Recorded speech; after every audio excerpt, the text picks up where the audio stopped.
Om Sadashiva Samarambam Shankarashaya Madhyamam Asmadacharya Paryantam Vande Guru Paramparam Om. Portanto, eu digo não. E dentro do meu controle, eu desfruto dos prazeres do sentido de forma legítima e moral, né? Então, quando eu exercito esta disciplina, esta força de vontade, eu vou regular e controlar de tal modo que eu seja efetivamente o mestre e não o escravo do órgão do sentido, né? Então, eu vou desfrutar dos órgãos dos sentidos como mestre deles, de uma forma legítima, moderada, moral, né? Disciplinando e regulando eles. E quando nós fazemos isso, né, como mestres, até mesmo os prazeres sensoriais dos órgãos dos sentidos, eles são elevados, porque agora eu faço de uma perspectiva de mestre do controle do sentido, já não mais como um escravo, né? Eu deliberadamente decidi, não, eu vou tomar um café com leite, eu vou fumar um cigarro. Cigarro é tão nocivo, né, que é bom a gente usar muito esta analogia.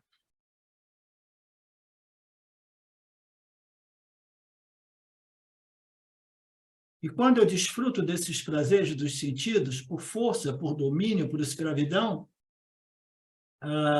posso considerar esse próprio prazer como um tipo de yajna. Peraí, tem alguma coisa errada nesta frase. Portanto, eu digo não, e dentro do meu controle, eu desfruto dos prazeres do sentido de forma legítima, moral e moderada, mantendo-os sob o meu controle. Porém, quando eu desfruto desses prazeres dos sentidos como escravo, forçado, dominado, né? Eu posso considerar esse próprio prazer como um tipo de yajna. Antes, quando eu dizia não, isso se tornava um tipo de yajna. Aqui, quando estou desfrutando desses prazeres dos sentidos, isso se torna um outro tipo de yajna. E nesse yajna, que é a oblação e o que é a homak kundaha, podemos dizer que todos os sentidos são os homa, são locais, o buraco na relva. Ok. Eu não fui muito atento nessa passagem e não ficou clara para mim. Se ficou clara para alguns de vocês... O Romakunda é o lugar, pode ser, no caso do exemplo que ele está dando, que é um buraco feito na grama, tá? Onde eles fazem a oblação lá, o fogo. Ou são tipo os recipientes menores, tal, que eles colocam o fogo lá e fazem o buraco onde é colocada a oblação. Então, ele está falando que esses buracos, que ele vai explicar aí na frente, você vai ver. Tanto os olhos, os ouvidos, a boca, são os romakundas. Sim. Sim, não, mas não nesse aspecto. Essa passagem aqui, quando eu digo não, e dentro do meu controle, eu desfruto dos prazeres de modo legítimo, moderado, moral, porque eu os tenho sobre o meu controle. E quando desfruto desses prazeres sentidos, ok, eu já entendi. Não é por força e domínio, não é indisciplinadamente, não é como escravo, como eu estava interpretando.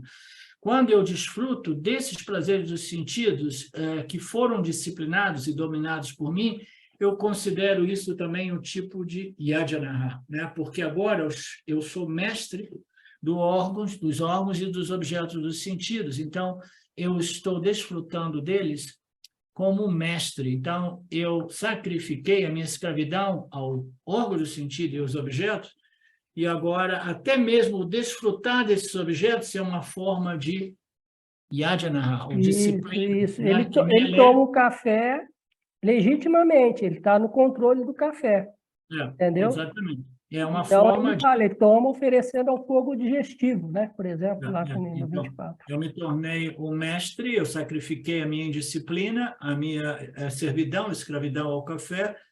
Então, até mesmo quando eu estou bebendo, é uma forma de sadhana. Eu sou um sadhaka, que agora eu sou mestre do café.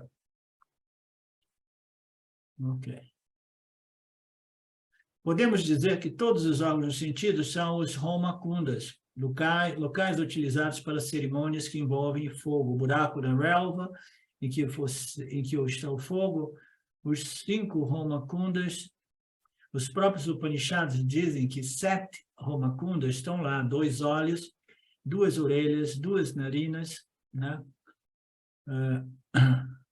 E graças a Deus, 2 bocas, não, só uma boca, ele diz. Imagina se a gente tivesse 2 bocas, uma para ingerir e a outra para falar, né? Ok. No Mandukya Upanishad, tem uma passagem que diz, destes órgãos sensoriais, né, brotam os 7 pranas, as 7 chamas, as sensações, forma de sensação, forma dos sentidos, os 7 tipos de combustível que tocam os sentidos, as 7 oblações, os 7 planos, 7 mundos nos quais os pranas sentidos se movem e que residem ocultos no fundo do coração. Ok. Aqui, este Homa, ou lanção, vimos no Mundaka Upanishad, são 7 buracos de oferenda ao fogo, em simbolismo, né? Dentro do ritual que eles fazem, né? E o que estamos oferecendo aos olhos, estamos oferecendo as variedades de cores e formas. Né? Aos ouvidos, nós estamos oferecendo as variedades de sons. Quando a gente diz a gente está oferecendo as nossas servidões ou apegos aos nossos objetos sensoriais de gosto, né? De prazer, de desejo, né? A gente vai entregando essas vasanas, essas tendências tiranas, né? Então, é uma oblação constante, é o mesmo conceito, tá? E como se chama este yaga? Visaya Boga Yajanaha, sacrifício dos objetos dos sentidos, e neste yaga, até mesmo comer está incluído, porque estou oferecendo variedade de sabores ao palato, né? Então, até mesmo quando eu estou comendo, quando eu como aquilo que chega até mim, como os sannyasis devem fazer, os sannyasis, eles se entregam na mão do Senhor, né? Quase sempre eles recebem uma doação de uma refeição ou 2 por dia, mas eles não têm nenhum apego ou preferência, eu quero isso, não quero aquilo, de novo, arroz com dal, não. Eles recebem, né? Totalmente disciplinados, e ele sacrificou aquelas tendências, as variedades, sabores, aceitando aquilo que chega, né? Então, eles têm controle sobre o palato.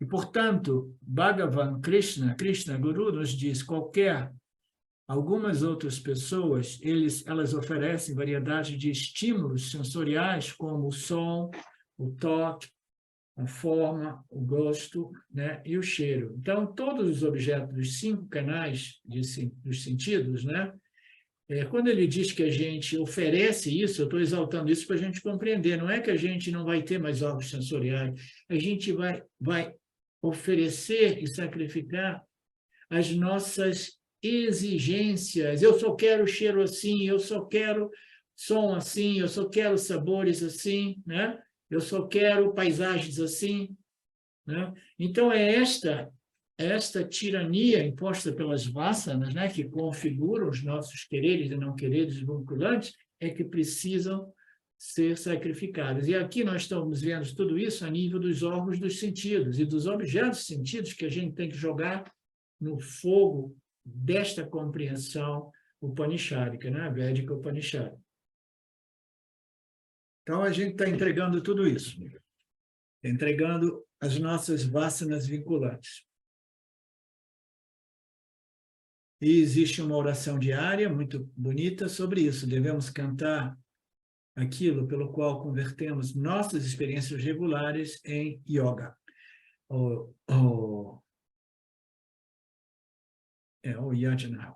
Você sabe o que é esta oração? Adore a Deus em todas as atividades, né, em todas as circunstâncias. Então, vocês devem saber, né, lá na Índia, ó Senhor Shiva, o benevolente, você está dentro de mim como o ser, o eu, e minha mente é Parvati Devi, e todos os pranas são Shiva Ganas, atendentes, né? Os pranas estão lá, né, nos servindo, né, nos mantendo, né? Os pranas estão constantemente correndo, eles são Shiva Bhuta Ganas, almas atendentes celestiais de Shiva, serventes de Shiva. Que visão bonita!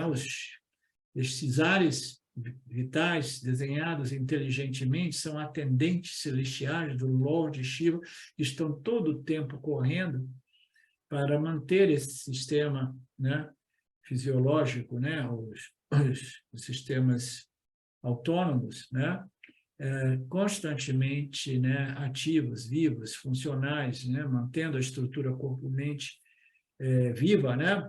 Então, uma oração dizendo: você está dentro de mim como eu, como Atma, como ser, né? Você está dentro de mim como a mente, né? Você está dentro de mim como os pranas, que são atendentes, servos deste Senhor Shiva, atendentes celestiais de Shiva, né? Você está dentro de mim através de todas as experiências, né? Eu ofereço tudo a você. E o que é Pradakshina, circunvolação, vocês já devem ter me ouvido dizer que eu ofereço a minha vida como um ritual chamada de Pradakshina. Pradakshina é viver uma vida em torno a Deus, né? A sua vida é como se você estivesse sempre, né, circulando, né? E o centro da sua vida é Deus, é Ishvara, é Brahman, né? Então, tudo o que você faz centrado no fato de que eu sou Jiva Atma e eu dedico as minhas ações a Ishvara Brahman. Ishvara Brahman existe como centro, né? Como se nossas vidas fossem uma circunvolação na qual a gente jamais esquece o centro, o propósito da vida, que é compreender o Criador e me resolver na essência do Criador como a consciência eterna, infinitamente livre e independente, né?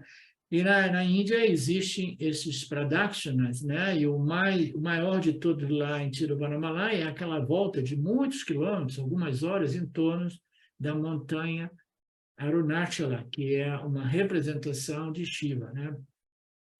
Diariamente estamos caminhando aqui e ali, onde quer que eu vá. Isso é tudo pradakshina para você. Eu estou fazendo esses movimentos em torno a você, porque você permanece vivo na minha mente como centro da minha vida. Ó Senhor, qualquer palavra que eu pronuncie é um hino, é um louvor a você. Que minhas palavras sejam, né, em harmonia com esta inteligência suprema, né, e não em violação dela, da mesma, né?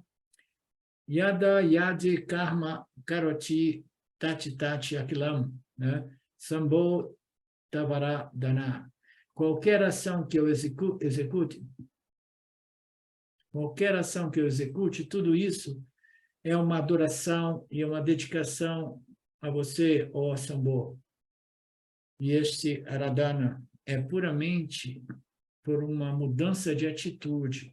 E qual é a atitude? O Senhor está dentro de mim. Então, esta vida, né, de um devoto ao Criador, que se expressa, né, nessas orações, né, elas somente são possíveis quando o indivíduo ele desenvolveu uma personalidade religiosa, espiritual, na qual a sua vida, Ishvara, o Criador, Brahman, está centrada, né, no centro da sua vida.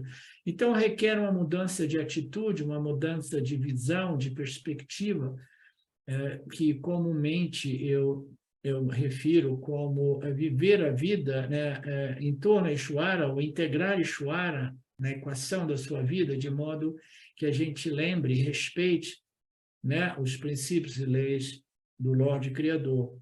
Então, depende de uma mudança de atitude, né? Então, esta é uma oração falando de tudo isso. Eu não sei se a oração ocorreu e já terminou, ou se ela continua com esta inquirição, é puramente uma mudança de atitude. Qual é a atitude?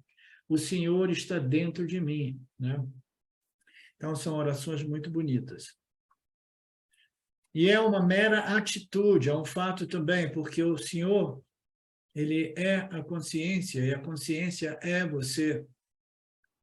Então, é uma mudança de visão, é uma mudança de perspectiva, uma mudança de compreensão, que produz uma mudança de visão, que desenvolve uma mudança de atitude, o assim chamado espírito, né, devocional do Karma Yoga, né, na qual eu vejo, né, em seu estágio mais superior e elevado, eu vejo que o Senhor é a minha própria consciência, e a consciência sou eu. Tudo que eu ofereço é recebido por quem? Pela consciência, e eu sou a consciência. Quando é oferecida a consciência, torna-se Sabda-yana, né? Eu estou oferecendo não mais a uma deidade, a uma divindade, mas estou oferecendo a consciência, e eu sou essa consciência, né? É uma devoção yana, né? Yana Bhakti. Eu sou devoto àquilo que é a única realidade, e eu sou essa realidade. Tudo é oferecido à consciência. Esta é a abordagem vedântica, né? Esta é a abordagem religiosa, espiritual. Isso também abrange todos os objetos dos sentidos. Eles oferecem o fogo desta compreensão, o fogo desta atitude espiritual, religiosa, né? Ok. Alguma coisa mais a respeito desta passagem de oferecimento? Não, ele vai continuar oferecendo outros aspectos, né, da ignorância humana, né, da vaidade humana, da arrogância humana, né? Tudo aquilo tem que ser oferecido, né? Outros oferecem todas as funções dos órgãos dos sentidos e todas as funções do prana ao fogo do autocontrole, através do discernimento, né? Então, agora ele está começando a abordar o Yana Yajana, né? Que é o que alguns eles fazem esses oferecimentos, né? Eles fazem essas oferendas, esses sacrifícios de todas as funções dos órgãos dos sentidos e até mesmo dos pranas que mantém a sua vida no fogo, ao fogo do autocontrole, acesso pelo discernimento, né? Então, não é mais um fogo físico, um ritual físico, é simplesmente mental, intelectual, né? É o yana, né? Então, os 4 yajanas foram falados, né? O sacrifício ao fogo, o sacrifício às deidades, né? Eu simplesmente faço as minhas oblações, as minhas entregas, né? Sacrifício aos órgãos sensoriais, né? Sacrifício aos objetos dos sentidos, ao mundo, né? Os meus objetos, os quais eu estou ainda apegado, que eu ainda não sou o mestre deles, etc., né? E agora, a Krishna está apresentando o 5º yajana, que é o Samyama Yajana.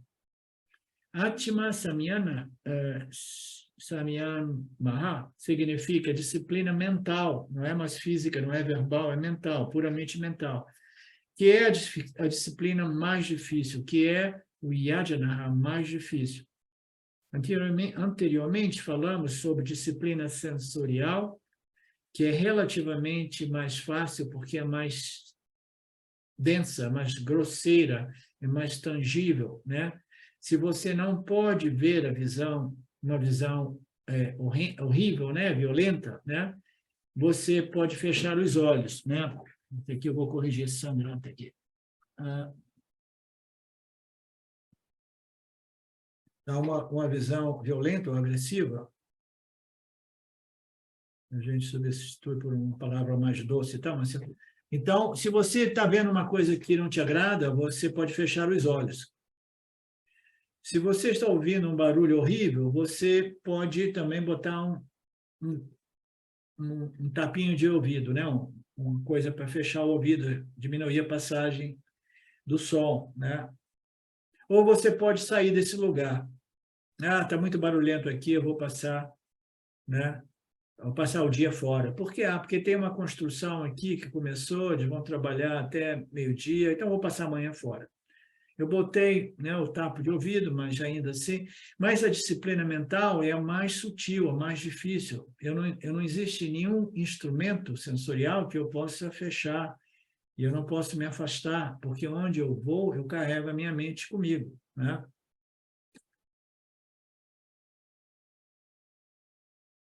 Os meus pensamentos, a minha mente continua. Algumas pessoas seguem essa disciplina mental. E Atma aqui significa mente.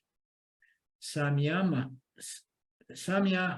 significa disciplina mental. Então, como nós sabemos, já vimos em outros textos, em outras passagens, né? Essas disciplinas que nós vimos listadas no início ali, quando apareciam as 4 disciplinas do Vedanta, que inclui aquelas 6, 7 disciplinas, a mais difícil é a disciplina da mente, o controle da mente, como nós sabemos, né? Porque a gente, né, porque é o mais sutil, né? Nós temos os 5 órgãos dos sentidos. Os 5 órgãos dos sentidos nos conectam aos mundos dos objetos, os objetos de audição, de palato, né? De toque, né? de palato, de tudo. Esses objetos, eles são conectados por esses respectivos órgãos dos sentidos. Mas por trás desses órgãos dos sentidos existe a mente. A mente é aquilo que integra essas percepções sensoriais numa única experiência. E ela vai produzir um pensamento a respeito daquela experiência, e esse pensamento deixa impressões mentais, emocionais, na mente subconsciente, né? Então, quando a gente quer purificar a mente, a gente vai lidar com o mundo fora, que irá acionar os gatilhos de pensamentos a respeito daquilo, e a gente diz, não, agora eu vou passar o dia inteiro meditando. Aí, quando eu fecho os olhos e sento no meu quarto de meditação, eu vou ter que lidar com o mundo que existe a nível mental, as impressões das minhas interações com o mundo que determinaram vasanas, desenvolveram gostos e desgostos, e etc., etc., né? Então, a nível mental, é mais difícil, né? Porque é mais sutil. A mente é mais sutil do que os órgãos sensoriais. Você lembra? Não tem aqui, está ali. Tem o pôster, né, do James Watts, né, que aparece lá, o mais sutil, o corpo causal, e depois tem o intelecto, tem a mente, né, e depois tem os órgãos sensoriais, e depois tem os instrumentos sensoriais, não, os pranas antes, né, depois órgãos sensoriais, pranas, e os instrumentos sensoriais que se conectam aos instrumentos físicos, né, aos objetos físicos. Então, nesta sequência, a disciplina da mente é a mais difícil, né? Então, e por meio dessa disciplina mental, o que o sadhaka realiza? Krishna Guru nos diz, todos os 10 órgãos, os órgãos de recepção e de ação, isto é, os 5 de conhecimento e experiência, né, que a gente recebe, né, aquele estímulo através dos órgãos de recepção, né, que muitas vezes são denominados órgãos de experiência, né, ou os órgãos de conhecimento, porque toda experiência ela produz um conhecimento, seja esse conhecimento um conhecimento equivocado ou um conhecimento bom, né? Não todos os conhecimentos, que são nossas determinações a respeito de algumas experiências, né, são fiéis a essa ordem aparente de Mithya, né? Então, por meio... Onde é que eu estou?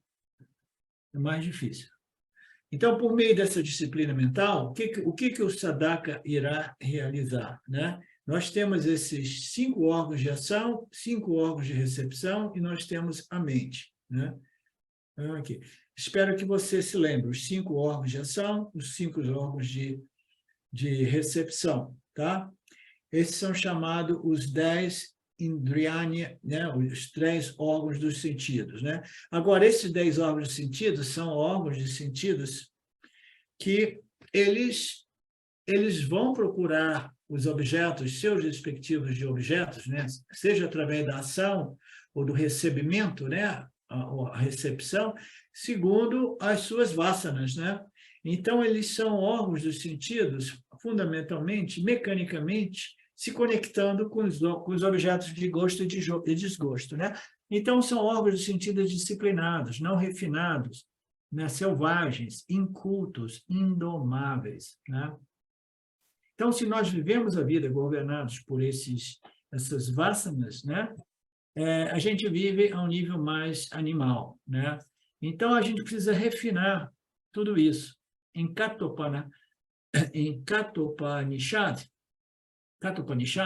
eles são comparados a cavalos selvagens e eles não são domesticados. Se você tenta sentar neles, você leva um tombo, né?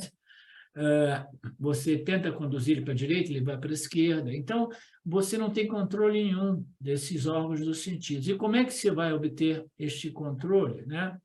Você precisa trabalhar a nível da mente, porque a mente deve ser o mestre, né? A mente não deve ser reduzida a um escravo dos órgãos do sentido, dessas vasanas indisciplinadas, né? A mente deve dizer, não, né? Eu sou o mestre aqui. Então, disciplinando a mente através das disciplinas, né? Que vão regular os órgãos dos sentidos, porque a mente é aquela que tem que ser o mestre, tem que estar por trás desses 10 órgãos dos sentidos. Portanto, disciplinar a mente implica que todos os órgãos dos sentidos também já estão regulados e disciplinados, né? Então, de onde é que a gente começa? A gente começa regulando, né, os órgãos dos sentidos, os órgãos das ações, né, em relação aos objetos, né, de desejo, né? Então, a gente vai disciplinar, regular tudo isso, não somente porque as minhas vasanas, elas são que nem uma criancinha de 1 ano. Ela quer chocolate e batata frita. E se a gente não dá chocolate e batata frita, ela dá chilique, esperneia. Aí os pais vão lá e dão de novo batata frita e chocolate, né? Não, tem que disciplinar a mente, disciplinar a criança, dizer, olha, você pode comer batata frita e chocolate 1 vez por semana, ou 2, mas você também tem que comer outros alimentos que são mais nutritivos, né? Que são mais importantes, né? Então, a disciplina tem que ser desenvolvida desde cedo, né? E este é o sentido da disciplina mental. Ela inicia no seu aspecto mais denso, controlando, né? Controlando, né? Lá fora, aí gradualmente você está refinando a mente e a mente vai se tornando sempre mais o mestre dos órgãos do sentido e o mundo dos objetos do sentido. E a simbologia mais bonita apresentada no Bhagavad Gita, né, são os 10 cavalos, né, na carruagem de Arjuna. Arjuna está ali, né, mas Arjuna, não tendo uma maestria sobre a sua mente e os órgãos dos seus sentidos, né, ele estava sofrendo uma crise sentimental no campo de batalha, ele falou, não, eu vou precisar de ajuda. E ele chamou o Krishna, Guru, para governar a carruagem. A carruagem são os 5 cavalos, que são os 5 órgãos dos sentidos, as 10 rédeas, né? Que são os 5 mais 5, 10, e o Krishna, que é o mestre, que é a mente, né? Agora, Krishna sabe como governar, né, esta situação de Arjuna, né? Então, a mente, né, o intelecto, precisa, né, se tornar o mestre deste instrumento de experiência chamado corpo-mente. Os órgãos dos sentidos indisciplinados são, então, oferecidos a quem? A essa disciplina mental. Oferecidos significa que elas são queimadas, elas são sacrificadas, elas são eliminadas.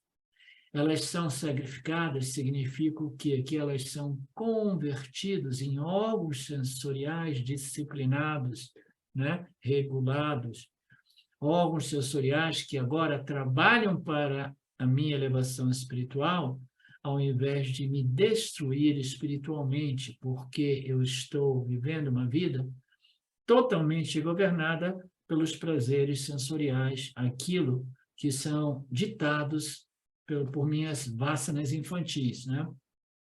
Todas as funções dos órgãos dos sentidos, né?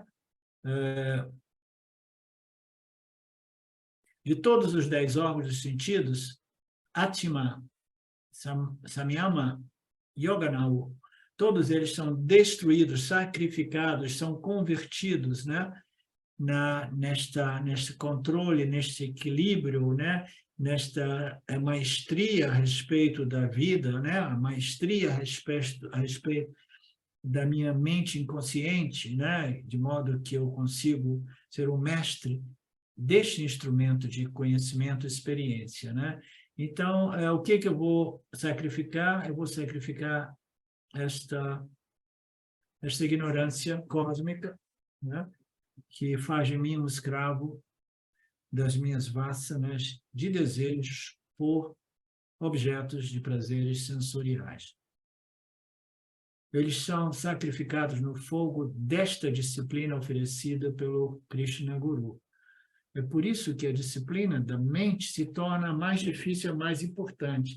Sem a disciplina mental, se você tentar, né, se tornar um mestre,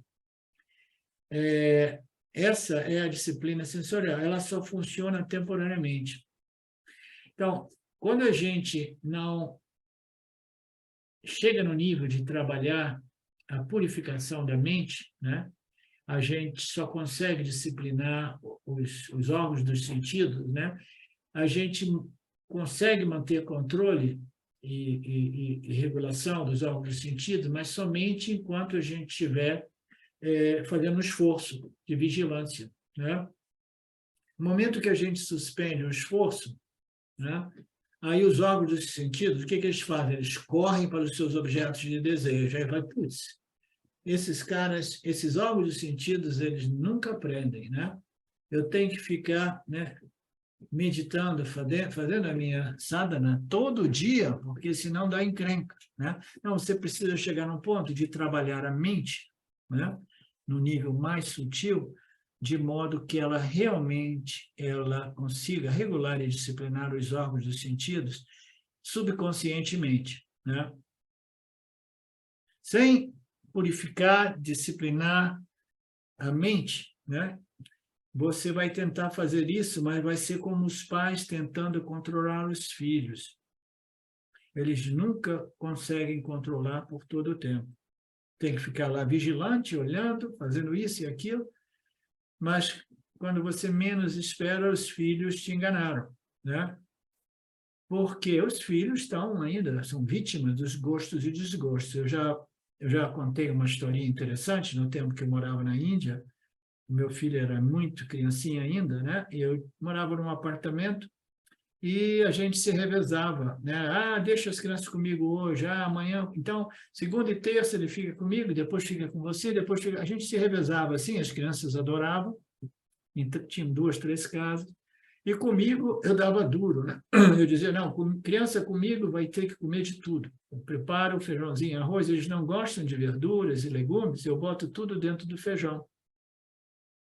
Aí, assim, eles comem o feijão com a verdura, era uma feijoada vegana, né? Aí eu era todo vaidoso, dizia, as crianças comigo comem tudo, comem tudo. Depois de muitos anos, meu filho me confessou, no momento, dizer, pai, tem que dizer a verdade, a gente nunca comia. As verduras a gente jogava na privada, quando você não estava por perto, e puxava a descarga, né? Então, a disciplina mental, ela precisa ser feita no nível, né, muito mais sutil, de modo que essa mente seja autodisciplinada, sem a necessidade de vigilância constante, né? A compreensão, e somente a compreensão, irá permitir esta disciplina e esta maestria sobre o aparato corpo-mente. Precisa ser cultivada esta compreensão a mente precisa ser refinada, desenvolvida, de modo que onde você esteja, você confia na sua mente. Portanto, o controle, simplesmente por disciplina da força, funciona somente temporariamente e a gente tem que utilizar a compreensão e entendimento para que essa mente finalmente seja bem educada. A gente dá uma introdução aqui no próximo arquivo, né? Que não é mal, porque é um sumário, né? Uma síntese do que nós vimos nessas aulas de ontem e hoje, né? Então, no verso 24 do quarto capítulo, Krishna conclui o tópico do Jnana Yoga, como nós vimos, do 25 ao 34, ele fala sobre a glória e os benefícios do autoconhecimento, e para este propósito, Krishna apresenta diversas sadhanas espirituais. 12 sadhanas espirituais são mencionadas nesses versos do Krishna Guru. Dessas sadhanas, ou práticas espirituais, Jnana Yoga é a mais elevada. E todas essas sadhanas são chamadas de yajana neste contexto, porque em todas essas sadhanas a adoração ao Senhor está envolvido, pelo menos mentalmente. Então, olha que bacana, né? Dentro do âmbito do Vedanta, do Upanishads e do Bhagavad Gita, né, interpretado em nossa Sampradaya, né, você pode desenvolver certas qualificações mentais, emocionais, intelectuais, né? Mas, a menos que você desenvolva um espírito, uma atitude, né, religiosa, espiritual, você não sabe o que é yajana. Yajana é um ângulo de compreensão das práticas espirituais nas quais o Criador, o Senhor, né, Brahmana Ishvara, jamais está ausente, né? Então, existem diversos caminhos espirituais, o budismo sendo um deles, que rejeitou o Criador, né? Então, existem diversas propostas, filosofias distintas, nas quais o Criador foi deixado de fora. Então, isso jamais é realmente uma religião e o indivíduo jamais desenvolve um temperamento, né? Uma personalidade religiosa, né? Então, aqui, Krishna está apresentando todas essas sadhanas, e essas sadhanas ele não somente chama de sadhanas, mas ele chama de yajana, porque yajana é uma sadhana na qual esses esforços jamais esquecem que é um esforço de entrega da minha ignorância no altar, né, deste conhecimento revelado pelo Criador, né? Então, a ideia de que eu estou sacrificando as minhas ignorâncias no altar do Criador, como dedicação, adoração, oblação, isso jamais é esquecido, né? Então, tudo isso está presente, seja ritualisticamente, fisicamente, né, com os símbolos, mas seja mentalmente, como no caso do Jnana Yoga Yajana, né? Então, o Yajana é aquele ângulo no qual Krishna Guru nos apresentam essas práticas religiosas que jamais perdem a perspectiva de que tudo é somente uma entrega ao Senhor. Entrega de quê? Da minha humanidade, de modo que eu possa reconhecer a minha divindade em Ishvara, em Brahman, como Ishvara Brahman. Como Brahman, como Ishvara, não é uma outra história, né? E por isso, essas sadhanas, elas são vistas e interpretadas como yajanas. São sempre dedicadas ao Senhor, de um modo ou de outro, mesmo que simplesmente mentalmente, como no caso do Yajana. Krishna quer concluir essas sadhanas espirituais dizendo que todas elas são muito boas, mas a Jnana Yoga, a Yajana, é a sadhana superior a todas, né? E a razão que ele nos dá é que todas as sadhanas são necessárias, não existe escolha. A única escolha existe no caso do jnana, do conhecimento a respeito da natureza do Jiva-Atma. Todas as outras sadhanas podem apenas preparar a mente. Elas nunca podem dar a libertação e o autoconhecimento. Depois de preparar a mente, através dessas 11 sadhanas, né? Depois nós temos o Jnana Yoga, né? O Jnana Yajna, que é a última das sadhanas, né? E não tem escolha. Quando ele diz que não tem escolha, se você quer o autoconhecimento e você quer moksha, você precisa passar pelo Jnana, Jnana Yoga, né? Jnana Yajna. Você não tem, aquele que a gente diz, você tem que passar por isso. Você passa por todas as outras yogas, as outras sadhanas, e as outras yogas, elas irão preparar a mente, mas quando o seu objetivo é o autoconhecimento e moksha, você não tem escolha. Por quê? Porque não é a história que todos os caminhos conduzem a moksha. Não é bem assim, é papo furado, são conceitos equivocados. Todos os caminhos que a gente pode escolher, dependendo dos nossos temperamentos, né? A gente vai escolhendo este caminho, este tipo de sadhana, né? Mas, no final das contas, todas essas sadhanas, que são muitas, né? Elas nos levam no altar do autoconhecimento, no qual a gente precisa somente e apenas do Jnana Yoga, sem a compreensão de que nós já somos, né? Aquilo que nós estamos buscando, através de tanta preparação, envolve tantos nascimentos e etc., né? Nós somos já essa consciência plena, nós somos esse Brahman.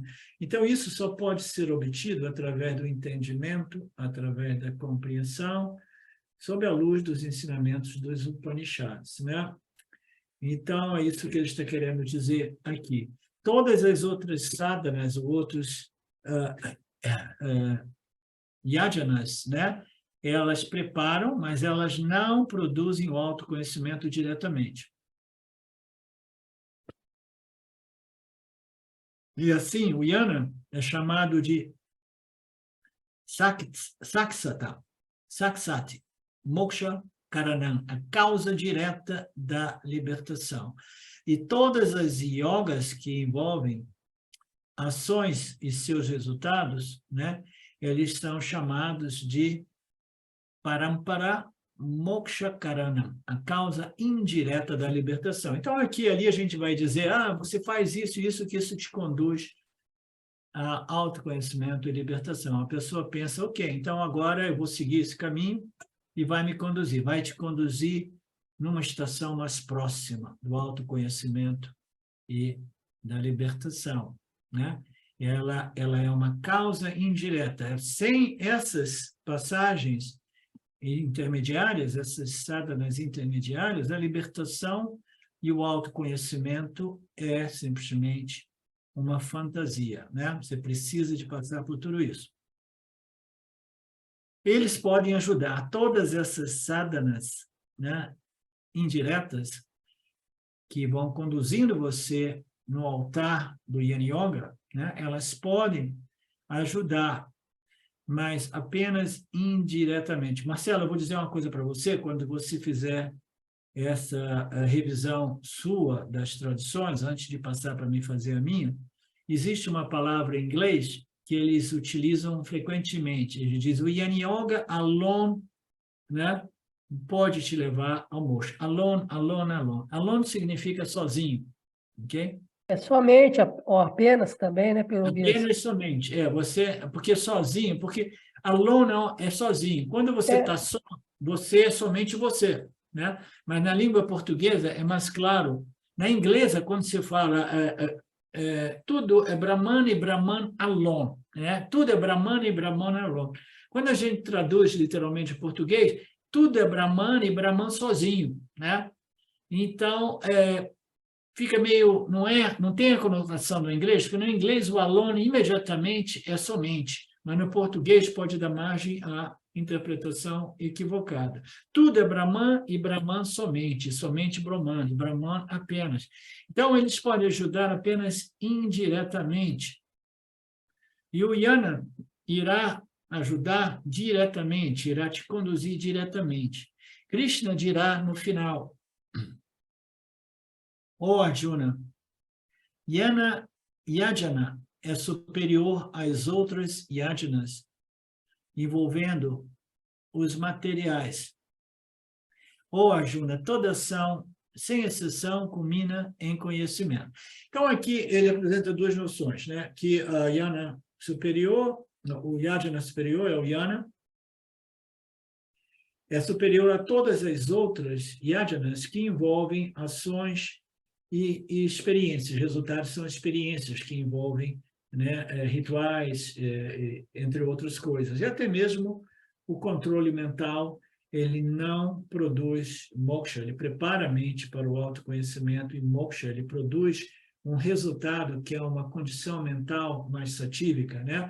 Então, tudo que envolve ação e um resultado, que é uma experiência, né? Não produz realmente o resultado diretamente, produz indiretamente. Somente Yajna é superior a todas as outras, né? Aí ele diz, toda ação, sem exceção, culmina em autoconhecimento. Então ele está dizendo, mas não se preocupe que todas as yajnas que envolvem ação e resultados, que no caso de um esforço do sadhaka, né? O resultado é o melhoramento do complexo corpo-mente, né? Então, toda ação visando o melhoramento irá culminar no Yana Yoga e no autoconhecimento, sem exceção, né? Então, se não nesta vida, na próxima vida. Então, não despreze todas as yajanas intermediárias, as yajanas indiretas, porque todas elas irão culminar no Yana Yoga, que produz, né, que culmina no autoconhecimento. Ficou claro?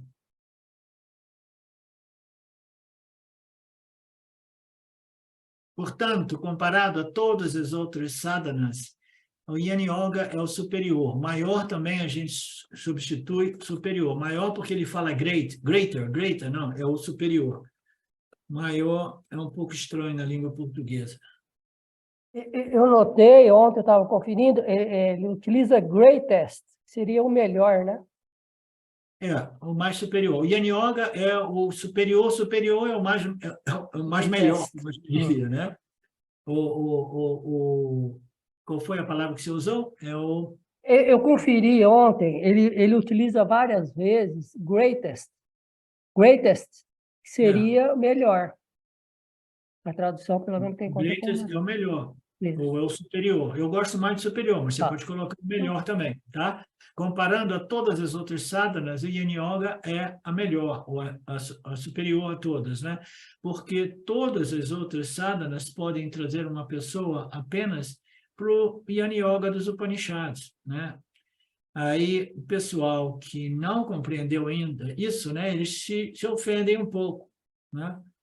Eu tenho uma pessoa que eu conheço, que talvez apareça lá em Joanópolis, que fez parte do nosso grupo, mas deixou o nosso grupo para fazer parte de um grupo de Hare Krishna, né? Porque ele acha que o caminho dele é o caminho devocional. Então, as pessoas muitas vezes não compreendem que esses caminhos eles servem o propósito intermediário de melhorar a mente, né? Mas, no final, todos nós precisamos passar pelo Yana Yoga, que precisa ser compreendido como Yana Yajna, porque tudo isso, né, jamais deve deixar de levar em conta o Criador, né? Aquele que nos conduz, aquele que nos concede os nossos parabada karmas, aquele que nos abençoa com os resultados favoráveis, né?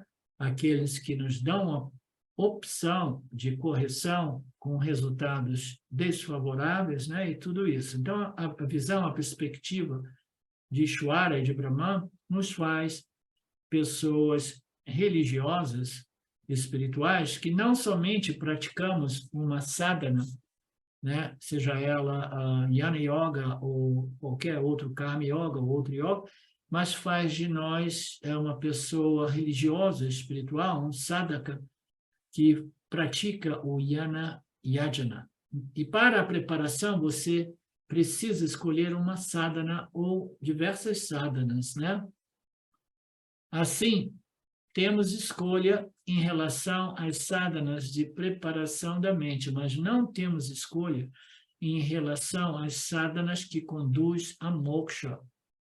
Assim, entre as 11 sadhanas, uma pessoa pode usar qualquer uma delas ou uma combinação de todas essas sadhanas, né, intermediária. Existem muitos caminhos, muitas práticas, né, para a purificação e o melhoramento da mente. Mas depois que a mente está preparada, depois, quando o nosso claro objetivo é o autoconhecimento, existe somente um caminho, existe somente um yajna, uma prática, essa prática é chamada de jnana, a prática da contemplação, reflexão, que nos conduz ao reconhecimento da minha real natureza em Brahman como Brahman.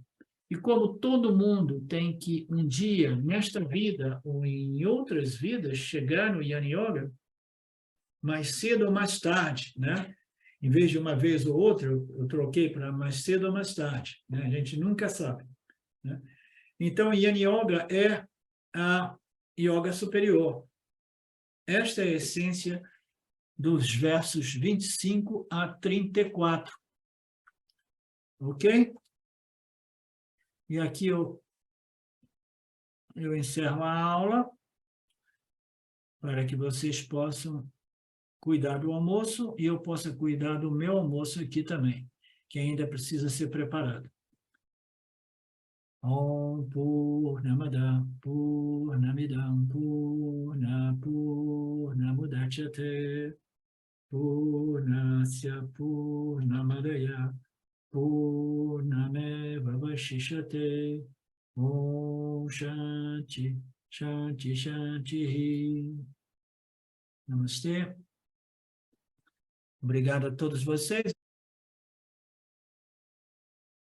Olá, queria trazer aqui para vocês o quanto eu tenho me beneficiado dos ensinamentos do Vedanta. Esses ensinamentos do Vedanta, eles mudaram a minha vida, o meu estilo de vida, né? A partir de uma compreensão sobre Jagata, o mundo, sobre essa pura inteligência, Ishvara, sobre o Jiva, né? A mente, o funcionamento, sobre a aplicação do Karma Yoga diariamente na vida, o quanto isso beneficia a purificação da mente, né? Para poder daí acessar aquilo que é mais valioso. Aliás, eu diria sem valor estimável, inestimável, né? Uma riqueza profunda, que é a compreensão sobre os ensinamentos de Satya, a consciência, a existência ilimitada que sou. Bom, eu sou uma aluna de Vedanta, desse grupo, Vedanta Brasil, que iniciei a jornada, estou no começo da jornada, mas essa jornada seria impossível sem o apoio diário de um professor qualificado, o professor Arlindo Nagar, nosso professor, que dedica a sua vida, que dedica as batidas do seu coração exclusivamente para o ensino do Vedanta. Ele gosta de usar a frase o coração que se doa recebe. Então ele é esse coração que doa. E aí a minha pergunta e o meu convite é: e você? Tem se beneficiado também dos ensinamentos, da compreensão, da clareza desses ensinamentos que são trazidos para nós? sim? Se sim, o coração que doa, recebe. Então, o convite é, se você se beneficia, você pode também fazer uma doação. Essa doação, ela é necessária, apropriada, para a manutenção, né, desse ensinamento vivo diariamente para nós. E é um convite para que a gente possa nutrir esse grupo com o dar e o receber.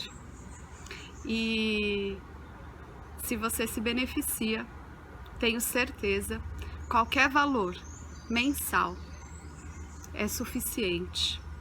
É o valor que o seu coração sentir, mas é um valor apropriado. Bom, meu recado é esse. Eu agradeço imensamente e não tenho palavras para dizer o que é o Vedanta na minha vida. Só dizer gratidão. Gratidão Ishwara, gratidão professor, gratidão a Sampradaya, gratidão. Obrigada.